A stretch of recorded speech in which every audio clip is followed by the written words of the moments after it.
going to happen here. But are you ready? Are you ready for your...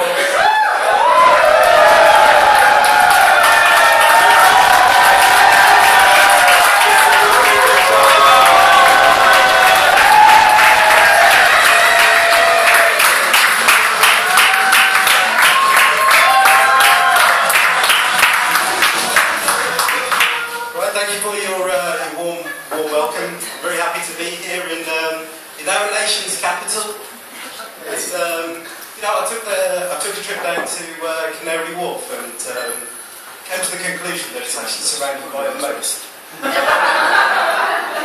mean, let's put it this way. I mean, can you think of a better way to stop an uprising? I mean, don't get me wrong. I'm sure the city planners, when they all got together, they must have said, "Well, we're going to get our workers to come down, have lunch, you know, eat their sandwiches right next to a water feature." But I'm sure there was a mastermind behind them that said, "Well, yeah, it's okay, but if you can build an underwater network of tunnels, an escape pod, make the bridges and roads collapsible, that'll be just fine. Oh, and just to increase return on investment, build that sandwich shop as well." Because you know, when it comes to the fold, and you got the protesters and demonstrators kicking at the gates, breaking windows, throwing computer keyboards onto the street. You know that the guy at the top can, you know, he's going to say, "Jeeves, raise the bridges and release the Kraken." You know he's got that power. You know that, I mean. Well, I mean, you know, looking at Canary Wharf as well, I mean, it just seems to cast a huge shadow across East London. You know, it just makes me think there's actually one really big sundial. So, I mean, I don't know if anybody works in Canary Wharf here, but I don't know, if you do, it'd probably be a pretty good vantage point at the top. It's like if you want to ask the time, you can say, "Oh, what time is it?" "Lewisham."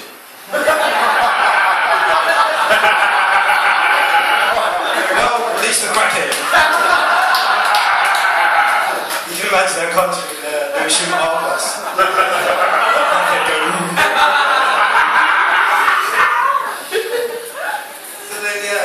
You probably noticed that I'm not actually from London, so London's turned into a bit of a fantasy world, particularly East London.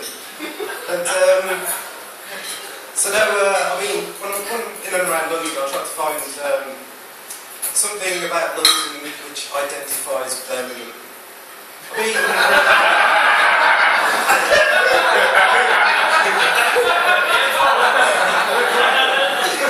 yeah, one. So, I mean, you know, I look around and I see, you know, you got, you know, Coventry Street, you got Leicester Square, Oxford Street, the Great Cambridge Road as well. They put an epitaph to it. And I mean, you got Denmark Street as well. They celebrate a whole country for everything that they've done. Yeah. But you don't see a Birmingham Road or anything. But, ladies and gentlemen, I found it. I found the recognition.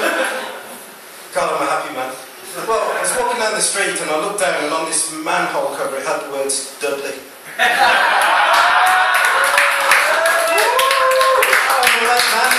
I had my friend with me who's not from the UK, and I said, "Oh my God, look, I'm from there. That's where I'm from, Dudley."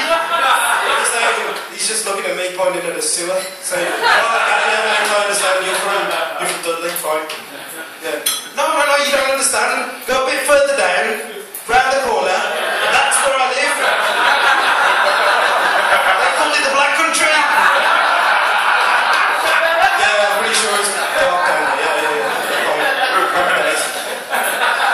You get that question about where you're from. Everyone gets that question. Now, everyone finds it pretty difficult to, well, particularly those that are not from the UK.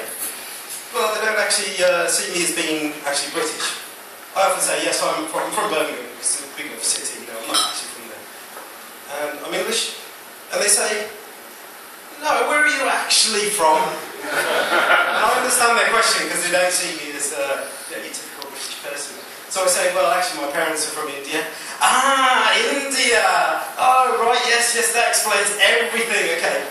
But one thing for sure is that the only place where they know I'm not Indian is India.